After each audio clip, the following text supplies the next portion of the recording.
नमस्कार दोस्तों, मैं V Chaturvedi Pathfinder Education YouTube channel पर आप सभी मित्रों का स्वागत करता हूं। मित्रों, आपसे निवेदन है, यदि हमारे चैनल पे आप प्रथम बार हैं तो हमारे चैनल को लाइक करें, शेयर करें, सब्सक्राइब करें तथा बेल आइकन भी दबा लें, जिससे शिक्षा जगत संबंधी जो भी महत्वपूर्ण अपडेट हो हमारे चैनल के माध्यम से यथाशीघ्र आपको प्राप्त हो सके। जैसा कि आज के समाचार पत्रों में सबसे महत्वपूर्ण जो अपडेट निकल के आ रही है वह TGT PGT और UPSSC वगैरह से है। पहली सूचना निकल के आ रही है लोक सेवा आयोग से। कट ऑफ प्राप्तांक की सूचनाएं देर से देने पर घिरा आयोग। उत्तर प्रदेश लोक सेवा आयोग अभी जल्द ही RO परीक्षा 2016 का रिजल्ट जारी कर चुका है। इसी रिजल्ट के बाद एक बार फिर से अभ्यर्थियों में इस बात को लेकर के रोष है कि कट ऑफ प्राप्तांक आदि सूचनाएं आयोग समय से नहीं देता। यह भर्ती प्रक्रिया कंप्लीट होने के बाद जारी करता है, जो कि काफ़ी बात होती है। अगली महत्वपूर्ण अपडेट निकल के आ रही है कोरोना का असर। लखनऊ विश्वविद्यालय BHU में बढ़ी सतर्कता, छात्रों को जल्द हॉस्टल खाली करने का निर्देश। कोरोना को ध्यान में रखते हुए विश्वविद्यालय सतर्क हो रहा है, साथ ही साथ कहीं न कहीं कड़ाई रखने की ज़रूरत आ पड़ी है। उसी के संदर्भ में लखनऊ विश्वविद्यालय और साथ ही साथ BHU विश्वविद्यालय के जो हॉस्टल के अभ्यर्थी हैं, छात्र हैं, उनको यह आदेश जारी कर दिया गया है कि वह छात्र हॉस्टल खाली कर दें, फिलहाल घर चले जाएं।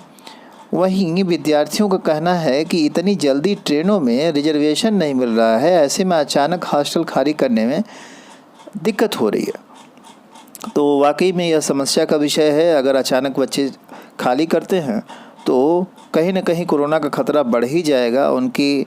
वहीं कुछ छात्रों ने बताया कि पटना से वे आते हैं, उनको रिजर्वेशन नहीं मिल रहा है, ऐसे में क्या करें, कहाँ जाएं। जानकारी के अनुसार विश्वविद्यालय प्रशासन जल्द ही मेस भी बंद करने का आदेश जारी कर सकता है। अगली महत्वपूर्ण अपडेट निकल के आ रही है सचिवालय से खाली पदों के बारे में। लगभग 800 पद ऐसे हैं जो सचिवालयों में खाली हैं, जिसमें से सचिवालय कंप्यूटर सहायक के 300 पद खाली हैं, जिसको कि स्पष्ट रूप से आज के समाचार पत्रों में दे रखा है। सचिवालय में कंप्यूटर के सहायक के रूप में 300 पद खाली हैं, लेकिन अभी तक इस के संदर्भ में भी कोई जानकारी नहीं मिल पा रही है, जिससे कि भर्ती प्रक्रिया आगे इसमें बढ़ाया जा सकता है।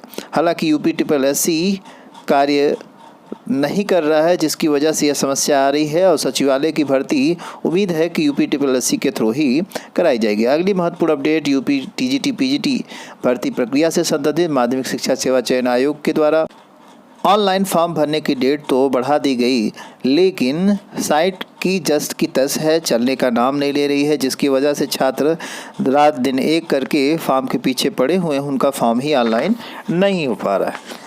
ये सारी प्रक्रिया देखा जाए तो कहीं यह भी लग रहा है कि भर्ती जो है वह समय पर नहीं हो पाएगी, क्योंकि इतनी लेट लतीफ़ी हो रही है। दिया है सर्वर धीमा होने के कारण अभ्यर्थियों के लिए TGT PGT के लिए ऑनलाइन आवेदन फंस गए हैं। अभ्यर्थी परेशान है कि आवेदन प्रक्रिया पूरी नहीं हुई तो वह भर्ती से वंचित हो जाएंगे।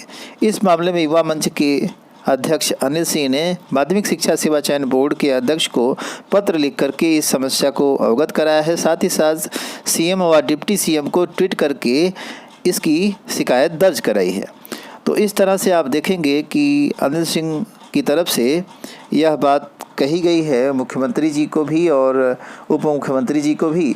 यह है वह पत्र जिसके माध्यम से अनिल सिंह ने उन्हें स्पष्ट करना चाहा और यह बताना चाहा कि आयोग की जो कार्यप्रणाली है माध्यमिक शिक्षा चयन आयोग की, उससे काफ़ी छात्र नाराज़ हैं। 10 दिन का समय बढ़ा तो गया है, लेकिन बढ़ा देने के बाद भी जब वेबसाइट चलेगी नहीं तो छात्र आवेदन नहीं कर पाएंगे और यथास्थिति बनी रहेगी। तो इस तरह से कहीं न कहीं यह मांग की गई है कि जल्द से जल्द वेबसाइट सही की जाए। करोड़ों रुपए खर्च करने के बाद भी वेबसाइट जस की तस है, यह एक चिंता का विषय। अगली महत्वपूर्ण अपडेट निकल के आ रही है UPSSC से। UPSSC की तरफ से ऑफलाइन परीक्षाएं अब तक कराई जाती रही हैं। ऑफलाइन भर्तियों के लिए सिर्फ एक एजेंसी का विकल्प होने से बिल्डिंग कार्रवाई नहीं हो पा रही है। बताया जा रहा है कि इस मुश्किल से आयोग को पिछले दिनों 3 लिखित परीक्षाओं के घोषित कार्यक्रम स्थगित कर देने पड़े।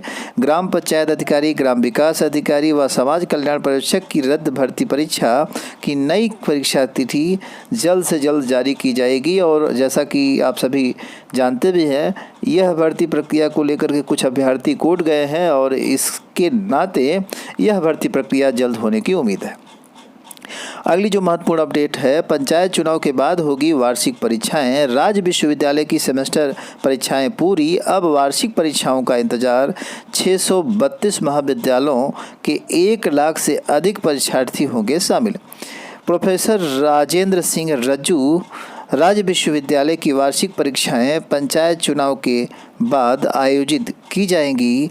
इससे पहले परीक्षाएं अप्रैल के अंत में कराने की तैयारी थी, लेकिन पंचायत चुनाव के नाते इसको बढ़ा दिया गया है। अब यह जो है पंचायत चुनाव के बाद होगी। कोविड के कारण मूल्यांकन के लिए तैयार नहीं शिक्षक। कोविड-19 की वजह से जो परीक्षाएं हुई हैं उनमें कापियों के मूल्यांकन के लिए जो टीचर हैं वो तैयार नहीं हो पा रहे हैं, जिससे कि अभी कापियां चेक नहीं हो पा रही। हालांकि प्रयास जारी है और विश्वविद्यालय की तरफ से जो परीक्षाएं हुई थी सेमेस्टर वाली, उसकी कापियों की जांच जल्द ही शुरू कर दी जाएगी। अगली महत्वपूर्ण अपडेट निकल के आ रही है, प्रदेश के 900 केंद्रों पर होगी शिक्षक भर्ती परीक्षा। एडेड जूनियर हाई स्कूल शिक्षक भर्ती की लिखित परीक्षा की तारीख जल्द घोषित की जा सकती है। मंडल मुख्यालयों पर परीक्षा कराने के लिए केंद्र निर्धारण करीब पूरा हो चुका है और लगभग 900 केंद्रों में परीक्षा कराने की तैयारी है। लगभग 2 तारीख को चुनाव खत्म हो जा रहा है और 2 से 8 के बीच में, क्योंकि 8 से बोर्ड परीक्षाएं हैं यूपी बोर्ड की, तो इन दोनों तारीख के बीच में परीक्षा का आयोजन संभव है। अगली महत्वपूर्ण अपडेट निकल के आ रही है, यूपी में सर्वाधिक 12,787 मरीज, 5 और जिलों में लगा रात्रि कर्फ्यू।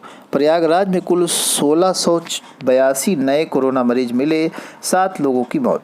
तो इस तरह से आप देखेंगे कि एक दिन में 1,35,000 लोग संक्रमित हुए हैं और कहीं न कहीं कोरोना एक बार फिर से तेज़ी से बढ़ रहा है। अगली महत्वपूर्ण जो रिपोर्ट है वो निकल के आ रही है, पूरे यूपी में शादी समारोह रात 9 बजे के बाद नहीं होंगे, ऐसा आदेश जारी कर दिया गया है। प्रदेश में कोविड-19 संक्रमण के लगातार बढ़ने की वजह से ऐसा निर्णय लिया गया है कि जो यूपी में शादी समारोह होंगे रात 9 बजे के बाद वह नहीं किए जाएंगे। तो इस तरह से आप देखेंगे कि कोविड-19 कहीं न कहीं फिर से एक बार बढ़ रहा है, जिसकी वजह से सभी के जीवन पर एक बुरा प्रभाव, नेगेटिव प्रभाव पड़ रहा है। आप सभी को अपने चैनल के माध्यम से मैं यह अनुरोध करना चाहूँगा कि आप सोशल डिस्टेंसिंग का पालन करें, मास्क लगाएं, सैनिटाइजर का यूज़ करें, साथ ही साथ औरों को भी सुरक्षित रखने का प्रयास करें। इन्हीं सारी सूचनाओं के साथ सूचना सुनने के लिए आप सभी मित्रों का बहुत बहुत धन्यवाद। Thank you very much.